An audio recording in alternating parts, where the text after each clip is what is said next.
Bonjour chers amis, c'est Cyril de Lille. Bienvenue dans Le chemin vers le ciel.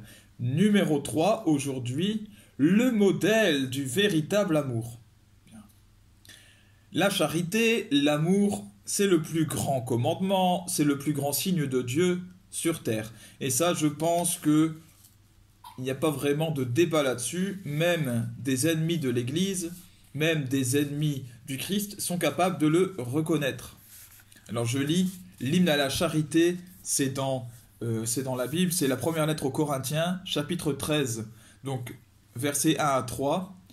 J'aurais beau parler toutes les langues des hommes et des anges, si je n'ai pas la charité, s'il me manque l'amour, je ne suis qu'un cuivre qui résonne, une cymbale retentissante. J'aurais beau être prophète, avoir toute la science des mystères et toute la connaissance de Dieu, j'aurais beau avoir toute la foi jusqu'à transporter les montagnes, s'il me manque l'amour, je ne suis rien. J'aurais beau distribuer toute ma fortune aux affamés, j'aurais beau me faire brûler vif, s'il me manque l'amour, cela ne me sert à rien. Voilà. Je passe une partie pour en arriver à l'amour, donc c'est verset 8, l'amour ne passera jamais. Les prophéties seront dépassées, le don des langues cessera, la connaissance actuelle sera dépassée, mais l'amour ne passera jamais. Bien. Cela dit, beaucoup aujourd'hui se réclament d'agir en toute charité. Voilà. Je vais vous donner des exemples. Alors ça peut être dans notre vie de tous les jours.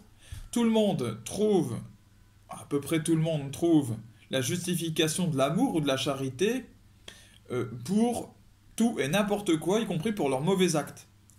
Vladimir Poutine, par exemple, eh bien, estime que oui, il agit en toute conformité avec sa foi catholique, avec la règle d'amour. Les dirigeants d'Israël, les islamistes et bien d'autres, et là je suis uniquement sur le plan spirituel, chacun considère agir comme il se doit en tout amour. Et chacun a sa version de l'amour en fait, c'est ça.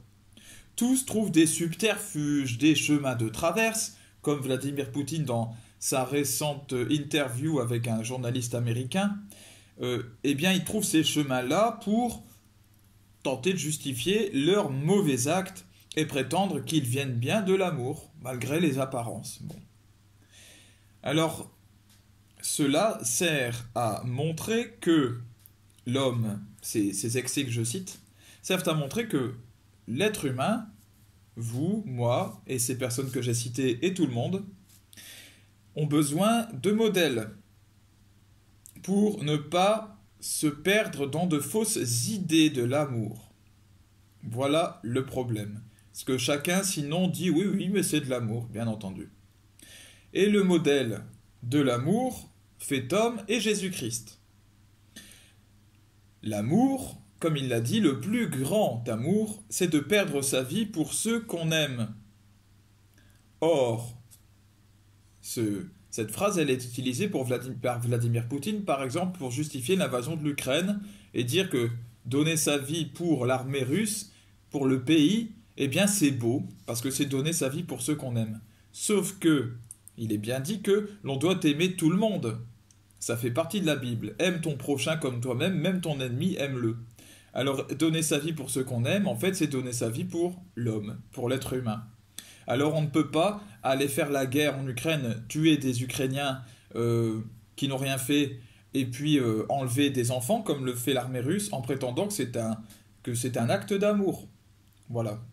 Tout ça, ça nous est donné par l'exemple de Jésus-Christ. L'exemple suprême, c'est la croix. Il donne sa vie entière sur la croix, il meurt.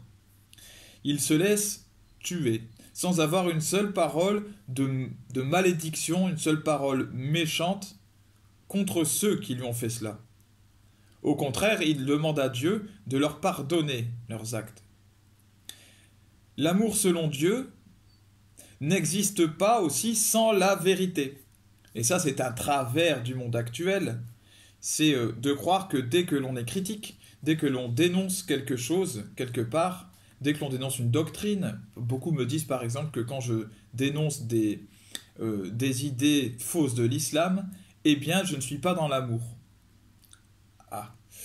Mais alors, il y a un problème là, il y a un problème de l'idée que l'on se fait de l'amour. Laisser quelqu'un dans un tort, dans une un mensonge ou ne pas proclamer la vérité, est-ce que c'est de l'amour? Est-ce que c'est aimer quelqu'un? Non, ce n'est pas de la... C'est s'éviter tes problèmes, c'est tout. Alors Jésus-Christ, il a condamné les péchés, lui. Il suffit de prendre l'exemple. Il a fouetté les marchands du temple pour les mettre dehors. Il a qualifié certains d'hypocrites, de sépulcres blanchis. Il n'a pas soutenu toutes les idées, toutes les attitudes, loin de là, c'est le moins qu'on puisse dire. Et il a fait tout cela, quitte à se faire détester. Il a assumé le fait d'être détesté pour cela et même d'être mené sur la croix, sans chercher à s'en enfuir. Mais il a condamné les péchés, pourquoi est-ce qu'il a fait tout cela? Pour pousser leurs auteurs à la conversion. Et ça, c'est de l'amour. Voilà donc le modèle du véritable amour qui nous est donné, un amour qui est total, qui est pour chacun, y compris pour nos ennemis, un amour qui se donne complètement jusqu'à notre propre vie, et un amour qui n'hésite pas à condamner les péchés, à appeler le péché fermement par son nom et à le dénoncer chez ceux qui le portent de manière ferme, afin de leur permettre d'accéder au ciel, en tout cas de leur permettre de se remettre en question sur ce qui les empêche d'accéder au ciel. Que Jésus vous bénisse, bénisse tous vos proches et vous permette, vous aussi, de saisir tout ce qu'est l'amour. Je ne prétends pas avoir saisi tout ce qu'est l'amour, loin de là, mais en tout cas, qui permettent à chacun de ne pas oublier que nous avons besoin d'un modèle qui est Jésus le Christ. Voilà. Et que chacun prenne Jésus comme modèle pour savoir ce qu'est l'amour parfait, l'amour selon Dieu. À bientôt les amis.